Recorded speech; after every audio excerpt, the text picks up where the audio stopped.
Hola a todos, bienvenidos y bienvenidas al podcast que hacemos desde la Desescuela. Somos un laboratorio de didácticas creativas enfocadas en transformar la educación a través de la diversión, diseñando cursos, talleres y experiencias educativas. En el programa del día de ahora hablaremos sobre por qué no nos gusta hacer tareas, hablando de tareas como el trabajo extraescolar. Y para ello estoy con nuestra profesional en el orden y realmente la más responsable del grupo. Hola Cristi, ¿qué tal? Hola Oscar, bien, ¿y vos? Bien, aquí dispuesto a hablar un poquito sobre los trabajos extraescolares. Y lo digo porque realmente somos un equipo de dos personalidades totalmente diferentes que se reflejan en el momento de desarrollar un trabajo extraescolar. De repente, Cristi es mucho más responsable y se toma más tiempo para realizar la tarea, cual sea. Y a mí realmente hay algunas que realmente no me apasionan y son las que más me cuesta terminar. ¿O son otros ritmos? También puede ser los ritmos y eso platicaremos el día de ahora. Cristi, ¿qué has hecho últimamente? Últimamente, pues lo último y lo que más me ha entretenido ha sido el taller en el que me inscribí de elaboración de dulces artesanales. Artesanales nacionales. Nacionales. Uy, qué rico. ¿Cómo cuáles has aprendido a hacer? He aprendido a hacer lo del coco rallado y... Ay, ya no me acuerdo de la otra. Y que realmente yo no los he probado, así que nadie da fe que realmente has aprendido. Probado. Ah, no lo probaste. ¿Y tú, Oscar, qué has hecho últimamente? Pues fíjate que pues realmente estamos en esta fiebre de las semifinales de la Champions League. Estoy pues con el corazón de la mano con el Liverpool y pues veremos, ya para cuando salga este episodio sabremos si realmente hemos hecho el milagro en Anfield o veremos al Barcelona en la final con, qué sé yo, con el Tottenham y el Ajax. Y pues me he dedicado un poquito a mis tareas en la universidad, revisar seminario de graduación y últimamente el videojuego que me he dedicado es al Mario Odyssey. Quiero recolectar la mayor cantidad de lunas, me parece que se recolectan, no recuerdo bien el nombre, pero en eso estamos, eso ha sido mis actividades últimamente. Entonces vamos al lío ya del tema, ya dejémonos de intro. Vamos. Y vamos, el tema, ¿qué es una tarea? ¿Qué es un trabajo extraescolar? Yo aquí tengo un concepto y que dice que el trabajo es algo que se asigna a los estudiantes por parte de sus profesores, facilitadores, y que se indica para que sea completado, en su caso, fuera del aula. Por eso el nombre de extraescolar. Fuera de la jornada escolar, en el entorno doméstico, con o sin ayuda de la familia o otros supervisores. ¿Qué puedes decir al respecto, Chris? Yo puedo agregar que parte de lo que conocemos como tarea es una ocupación que tenemos como estudiantes y es algo que lo hacemos en un tiempo que nosotros escogemos cuándo lo vamos a hacer o a veces sí tenemos horas determinadas para hacerlo. O sea que podríamos decir que es una actividad fuera de nuestra jornada laboral educativa, ya sea de universidad o del colegio, y que tendría que cumplir un objetivo particular. Sí. En teoría, debería ser lo ideal que cuando nos asignen una tarea, el profesor haya pensado que cumpla bajo todos estos requisitos, que lo vamos a hacer en un entorno no tan controlado por un facilitador en este caso. Exacto. Entonces, la pregunta viene, ¿para qué nos sirven las tareas? Fíjate que yo estuve pensando eso. ¿Para qué nos sirven? En primer lugar, se me vino a la mente de que lo que los profesores siempre nos han dicho, la tarea sirve para reforzar el aprendizaje que ya viste en clase. Y usualmente era una tarea mecánica, planas o repetir la actividad que ya habías hecho en clase y era bastante mecánico, pero también pensé en que debería ser una tarea si yo estoy haciéndolas.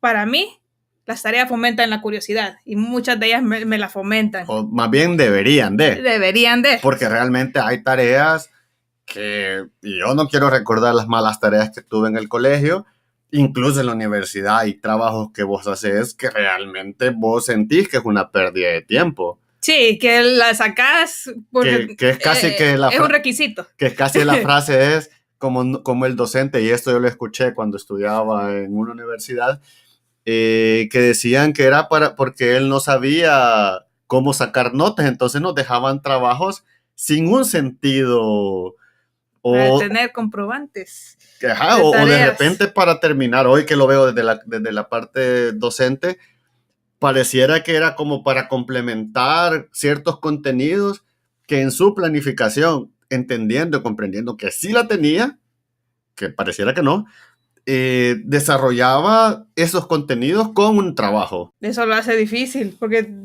si lo ves así, pareciera que la tarea también debería cultivar habilidades. En sí, no que el maestro te las cultiva a vos, sino que ya vos, teniendo tu entorno fuera del control del maestro, vos cultivás esas habilidades para poder completar. Que podría ser fácilmente, justamente como vos decís, o sea, es decir, que la tarea te puede ayudar a tener de repente reglas o maneras de hacer las tareas, es decir, tenés un entorno, tenés que encontrar un entorno de trabajo, En tu encontrás caso, una metodología de trabajo, eh, pero lo que sucede normalmente es que son temas que realmente no te interesan.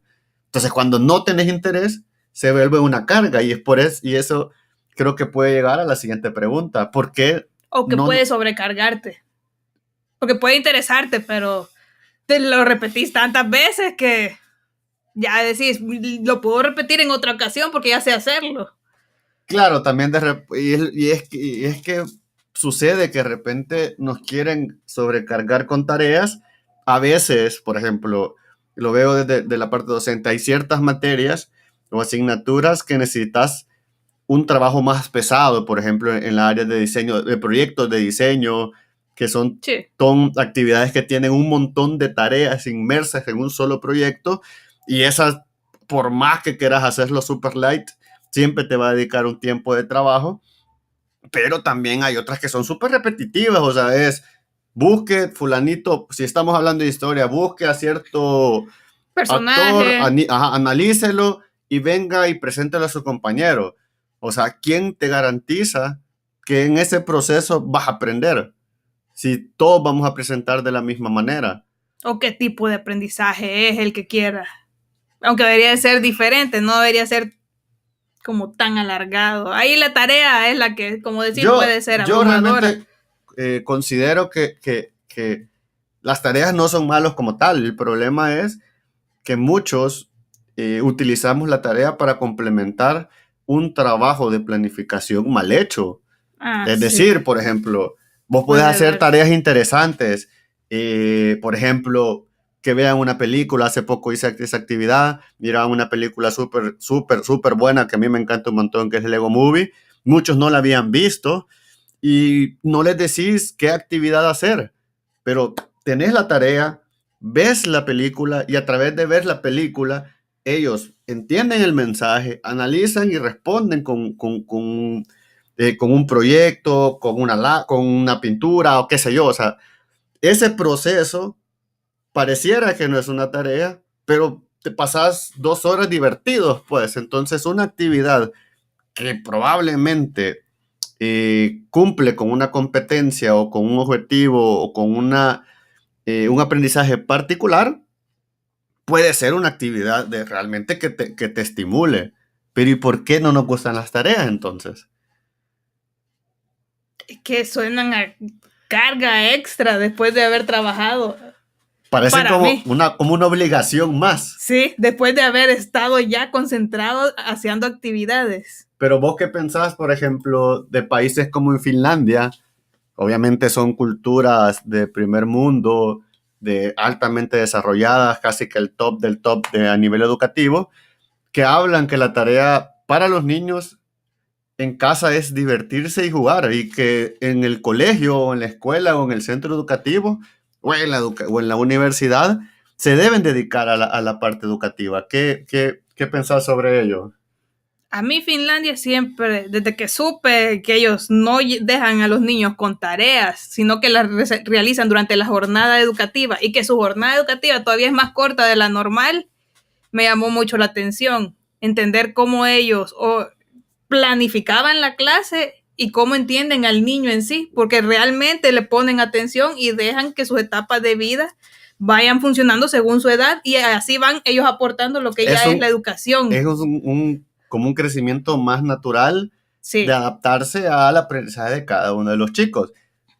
Creo yo, estoy totalmente de acuerdo. Y una cosa de las cosas que me gustan un montón es que la tarea se vuelve un elemento motivador para el estudiante. Sí. Es decir, yo quiero aprender esto, entonces me enfoco en esta actividad. En este caso, no es extraescolar, pero en nuestro caso, fácilmente una tarea bien orientada te puede ayudar a generar responsabilidades, te puede generar, si es un trabajo en grupo, puedes aprender a conciliar, a trabajar, a tener ciertas competencias blandas que son muy importantes para el siglo XXI. Y que realmente no las realizas o no las practicas. Entonces, ¿cómo, te hago la pregunta, cómo podríamos hacerlas divertidas? Ya hemos hablado un poco, pero ¿qué se te ocurre a vos si vos fueras ministra de Educación y quisieras transformar la educación de este país? ¿Cómo hacemos divertido algo que es una obligación de todos? Porque es una obligación del docente para abarcar contenido y a veces nos toca como estudiantes resolverle la vida. Primero te diría, como docente, la idea de entender por qué no nos gustan las tareas, ponerte en los zapatos del estudiante. ¿Por qué no te gustan a vos? Porque consumen mucho tiempo, más del que ya di. Esa es una, porque ya lo hice y cuando ya lo hice y sé que hay un momento en que con la autorreflexión de que entendiste que resolviste un trabajo y tiene un resultado que te parece aceptable, no querés volver a repetirlo tan seguido porque sabes que ya tenés las habilidades para volverlo a hacer. Pero, por ejemplo, a mí me pasó últimamente, en los últimos estudios que realicé, que, o sea, habían tareas que realmente me estimulaban. Y una de las tareas, así valga el comercial, era parte de la construcción de la desescuela y realmente me motivó porque la tarea, además de ser una valoración numérica para poder aprobar la asignatura, me dejó tanto aprendizaje, o sea, me concentré, investigué, desarrollé la tarea que realmente la disfruté.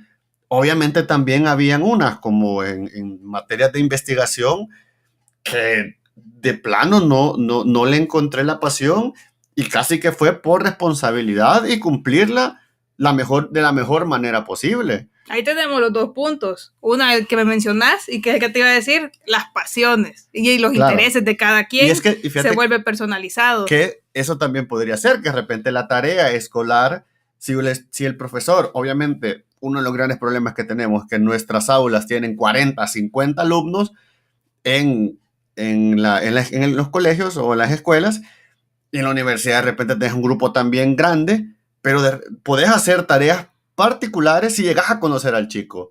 Y sí, creo que es una tarea titánica actualmente con la cantidad de alumnos que se tiene, pero sería increíble que las tareas orientaran a cada uno de los alumnos según sus pasiones, porque es que, fíjate que yo hace poco platicaba con un alumno que de la escuela o toda tu experiencia del colegio debería de ayudarte a conocer, encontrarte y buscar esos hobbies o esas pasiones que eventualmente se van a convertir en tu vida profesional, en tus actividades profesionales. Y eso lo puedes ir haciendo explorando con diversas tareas. Eso sí. Y ahí cuando te digo el segundo punto entre pasiones, el otro punto que mencionaría yo para darle el reto docente otra vez es cuando vos decís que la tarea no te gusta porque o no te interesa o no comprendiste el tema. Entonces, eso me desilusiona a mí en el sentido de que si yo no la comprendo, no la quiero hacer porque no sé cómo resolverla. Y la voy a resolver con las habilidades que ya tengo. A mí eso solo me recuerda de las benditas guías de matemáticas. Sí. O sea, tenías infinidad de ejercicios. A mí me pasaba en la universidad. Llegaba el ingeniero que daba esa materia, empezaba a escribir en la pizarra, hacía el ejercicio más fácil del cálculo y después en laboratorio vos tenías 30 o 40 ejercicios y resolver porque con nota. Dificultades agregadas. Entonces, ¿qué nos tocaba hacer nosotros con el grupo de compañeros y amigos que tenemos? O sea, trabajar como loco. Y te juro, más de alguna vez habían ejercicios que no los entendíamos y los dejábamos. Sí, O sea, pasaba. Y a veces te frustrabas porque, o sea, realmente desarrollabas los ejercicios para resolver una actividad, más no para encontrar el sentido, en este caso, al pensamiento lógico matemático. Simplemente era para pasar la materia. Entonces, y así en diversas materias. O sea, digamos que el peor ejemplo es ese, que todavía me da dolor de cabeza al recordarlo, pues, pero realmente, a ver, o sea, hay un equilibrio. Yo creo que la mayoría tenemos la suerte de tener siempre tareas o docentes que tratan de hacer las tareas lo más divertido posible, lo más enfocado posible, y hay otros que realmente pues hacen justamente solo la tarea, pues, o sea, resolver esto y porque me lo pide el programa, pues, pero que tenga realmente un impacto en nuestro aprendizaje, podría ser hasta incluso nulo, pues. Sí, y que debería de ser comprobado. Te doy mi última aportación de lo que pudiera emocionarnos. ¿Qué te parece tareas que estuvieran enfocadas, además de tus intereses? Porque yo te puedo decir, mi interés, si a mí me dejaran más tareas manuales y en las que yo pudiera meter un montón de colores y emociones, porque hubo tareas que me reprimieron y eso me hacían sentir como que no las quería hacer, pero tareas en las que yo pudiera hacer más cosas como a mí me gusta hacerlas, aunque sean tareas generales. Que serían que realmente que te digan, ok, haga esta actividad y usted resuelva en base a sus habilidades. Sí. Claro, de repente nos hacen casi que como trabajo de investigación, por ejemplo, con el famoso APA, que casi que nos coartan, aunque en este caso tiene una razón de ser, pero de repente nos dan una guía de casi un recetario, les digo yo a mis estudiantes, de cómo hacer las cosas, y eso no te genera independencia, no te ayuda a la toma de decisiones. Ni resolución de problemas. Para nada, y no te deja hacer, que es en este proceso de aprendizaje, vos te estás buscando a través del conocimiento. Entonces, creo que es de lo más importante, sí, más incluso que la tarea misma. Sí, exactamente, el fin final de la tarea. O sea, podríamos decir que una tarea bien orientada debe ser una que te genere una experiencia divertida, sí, que de alguna u otra manera te enseñe a vos mismo algo adicional a lo que probablemente el programa o el contenido como tal de la asignatura busque. Que te ayude a conocerte que también. Te ayude a conocerte y que te haga pasar un buen rato, pues. Que te genere. Que disfrutes hacerla. Y que te deje un aprendizaje significativo. Que esa tarea. Sí, exacto. O sea, por ejemplo, yo recuerdo con mucho cariño y emoción una de las primeras cartas didácticas que hice para la desescuela, para alguno de los cursos que hemos dado para la desescuela. Y fue una tarea de clase. Y ahí la tengo guardadita, impresa, y de lo pocas cosas que tengo guardadas. Entonces eso se vuelve significativo tanto por la experiencia, por el aprendizaje y porque te recuerda buenos momentos de tu vida como estudiante, que al final debería ser parte fundamental de la experiencia. Hemos llegado al fin de nuestro segundo episodio. Gracias por escucharnos. Este ha sido el podcast de la Desescuela. En el próximo programa hablaremos sobre un tema complicado, peliagudo hasta cierto punto, porque tocaremos ciertos elementos del sistema educativo, y es: ¿para qué sirven los exámenes? ¿Por qué nos dan miedo cuando deberían de darnos confianza en nuestros procesos de aprendizaje o que miden los exámenes? Entonces, nos vemos el siguiente episodio. No olviden seguirnos en nuestras redes sociales. Podrán encontrar en la caja de la descripción de este video en YouTube, y pueden seguirnos en Twitter como Mejía del Conejo y Pewter01, y no olviden seguirnos en nuestras redes como la Desescuela, @Desescuela en Instagram, seguirnos en el canal de YouTube, que seguiremos subiendo episodios constantemente y alguna que otra locura. Así que nos vemos. Nos vemos.